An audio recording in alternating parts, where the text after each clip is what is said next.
And it is now my great pleasure to welcome to us all the way from India, Raj Ayyar. Thank you for joining us this evening over there for you. We very much appreciate it.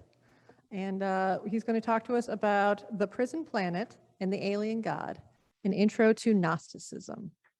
Raj, whenever you're ready. Thank you, Beth.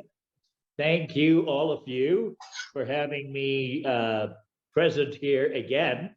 A spirit, a consciousness, a spark from across the oceans and the desert.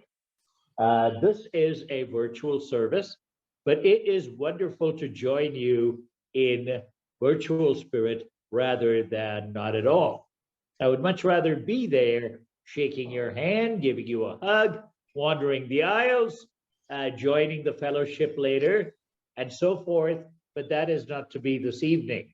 And meanwhile, it is also, and speaking of joys and concerns, it is a great joy and a blessing for me that I finally recovered not only from COVID, but also, and I'm in the process of recovery from all the nasty little side effects and byproducts of the COVID-19 virus. So I am truly grateful to the universe for being here and for being alive and reasonably well.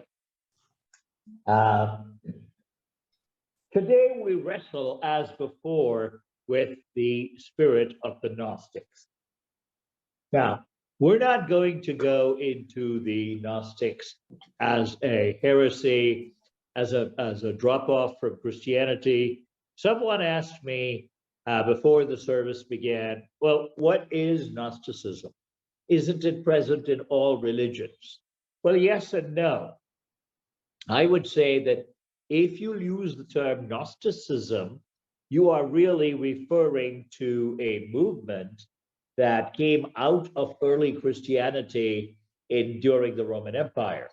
It was a heresy. It was something that was non-mainstream and actually bucked the mainstream and divided in so many interesting and challenging ways. But the word I think we're seeking is gnosis. The origin of the word Gnosticism comes from the word gnosis, the Greek word gnosis, meaning wisdom. And if you want a parallel, for those of you who are into Buddhism, the word prajna, wisdom, intuitive wisdom, comes very close to gnosis, as also jnana in Hinduism. So gnosis is the origin. Gnosticism is an ism that split from mainstream Christianity, or was forced to split by the Nicene bishops and by those who decreed which gospels were canonical and which gospels were not. That we're not going to focus either on the arcane questions that arise at this point. Is there any such thing as Gnosticism, or is it just a fly by night, a version of one of the many cults that arose during the Roman Empire, the cults that surrounded Jesus of Nazareth after his death? Because you see, there was no such thing as organized Christianity. Jesus did not describe himself as a Christian, neither did anyone else. All of his apostles and disciples were friends of Jesus, friends of Yeshua of Nazareth. They were not card-carrying Christians of whatever battling and bitter denomination of the kind that we see today. So we're not going to go into all those questions. We are going to approach the topic of Gnosticism experientially and existentially.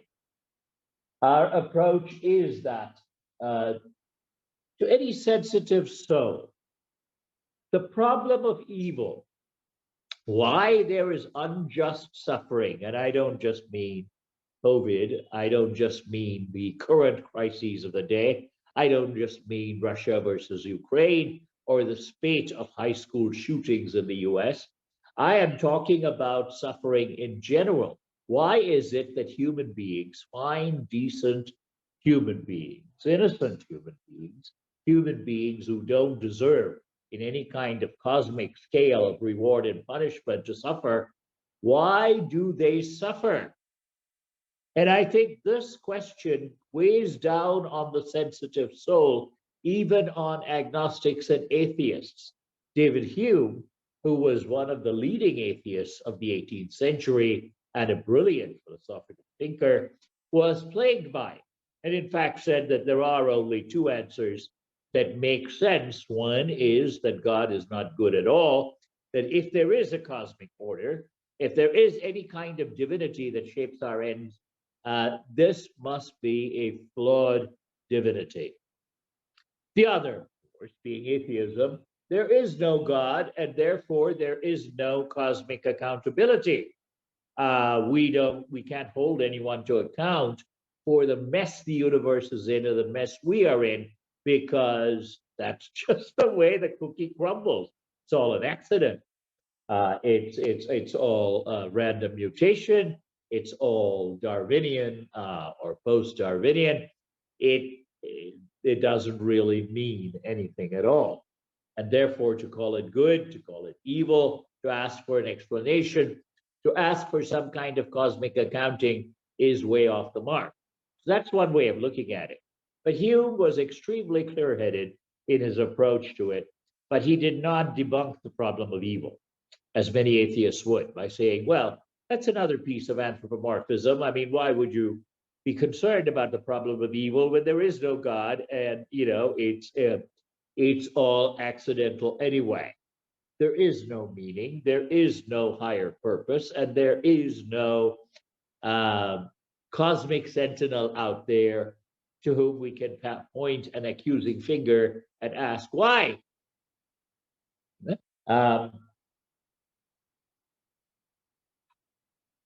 What is the problem of evil?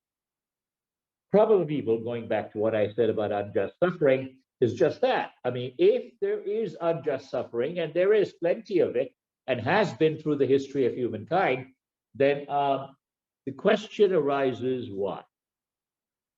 If there is an all-perfect and an all-good and an all-powerful God, then why suffering? For if God is less than all-powerful, then one can always say, he's a hand-wringing God who cannot do very much, or the little that he can do is of benefit to humankind, such as the aesthetic marvels of creation. But you cannot accuse him or her of deliberately unleashing evil, because their powers are very limited.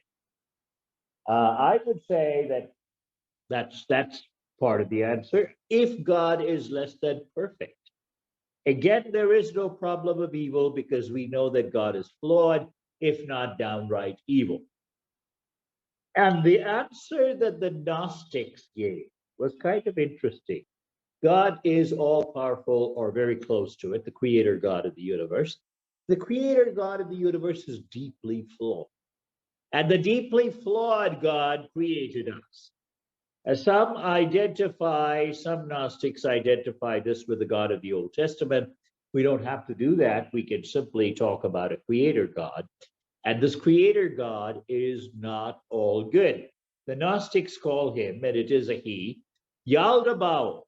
Yaldabaoth.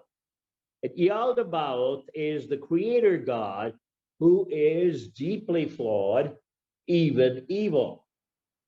And Yaldabaoth is, Yaldabaoth can be seen, traces of him, in the neo-Gnostic mythology of our science fiction and fantasy. You can see him in the novels of Philip K. Dick, who was deeply influenced by the Gnostics. Philip K. Dick, who wrote Blade Runner, that later became, or which is a version of Do Androids Dream of Electric Sheep? You also have Star Wars. Star Wars is a very starkly Gnostic myth, and The Matrix, and so many others in contemporary science fiction and in contemporary filmic fantasy cosmology that actually point to this idea of a very flawed universe, and a universe that is often run by grim-faced, mechanical, robotic despots. The evil empire is in fact a mechanical, bureaucratic empire. It is not a deliberately evil empire in the sense of someone who says, ha ha ha, gotcha. It doesn't have the humor to say that. It is, uh, it is just blind. If you read Terry Pratchett and Neil Gaiman in their wonderful book, Good Omens, you have these two devils, one of whom is called Crowley, and the other is called, I forget.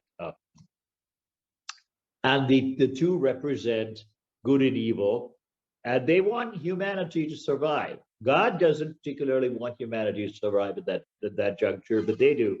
And Crowley argues, look, the real evil doesn't come from instigating people to become Adolf Hitler. The real evil comes from the pettiness and the road rage of waiting at a traffic signal too long, knowing that you're already late for that job interview or that appointment or that speech. So real evil is banal, it's bureaucratic, it is a series of accidents, a series of mishaps, some of them very petty mishaps that cause us to go, ah! And by keeping us on edge throughout, the powers that be make sure that we are in an endless dither, incapable of realizing our own true spiritual potential. So that is one version of the Gnostic answer, is that God is a petty bureaucrat who does not have imagination, does not have humor, and is not playing chess with us. So forget all the wagers, all the God, the devil, and the soul stories that we've read in our multiple literatures. We are really at the mercy of very, very petty stuff, which goes on and on and on every day till we breathe our last. So that's one way of looking at Gnosticism and at the way they frame the problem of evil. Well, Yaldabaoth, the god of limitation, the god of evil, the creator god in Gnosticism, is aided by what they call the archons. The archons are the Gnostic version of angels, only they happen to be very evil or limited angels, stunted angels, who are always trying to trip you up. If you go into, the darker regions of homeland insecurity at the airports or the various bureaucrats that have endless permission to punish, to pillage, to extort from innocent customers, you will get an idea of what the archons are like. It's not that the archons are necessarily bad guys in an interestingly conscious sense. It's just that they are blind bureaucratic forces of mechanical evil. These run the universe. And so anytime you want to get to the realm of light, which by the way is far, far away, we are in a prison ship of sorts. To echo my friend Miguel Connor, who runs a Gnostic radio show, a radio podcast online. It's available on YouTube. It's called Eon Byte Gnostic Radio. He talks about the prison planet. The prison planet is where we are all trapped till we die, and then maybe it goes on for more if we reincarnate. So that's the far, far away is the alien god that never created us in Gnosticism. And this alien god had nothing to do with our inception. However, the alien god realizes that because we were created by his unholy offspring, Yaldabaoth, he's in a sense responsible for us, for the sparks of light within us, that it can overshadow the darkness, that can overcome rather the darkness within us and around us. And so the this alien God sends messengers to uh, to help us in our spiritual journey back home.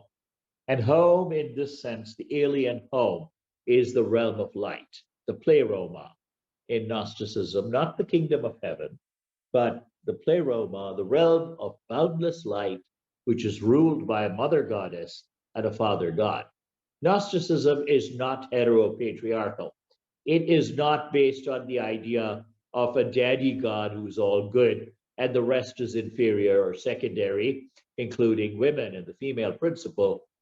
Quite the contrary, the Gnostic God is androgynous. The Gnostic God is both good and evil. Now, I'd like to say a word about the two main strands in Gnosticism. One is this, which is represented mostly by the sects known as Sethians and Manichaeans. These are very starkly dualistic, and they talk about the good alien God and the bad creator God. There is another strand in Gnosticism which comes close to Sufi mysticism, Hindu mysticism, Buddhist mysticism, and so forth, which talks about the kingdom of God within and around us, and tapping into this kingdom, that we do not have to be deflected or influenced by the evil in the world. We can find that the seeds of gnosis within us, and this can be done through prayer and meditation, and they have various techniques for doing this.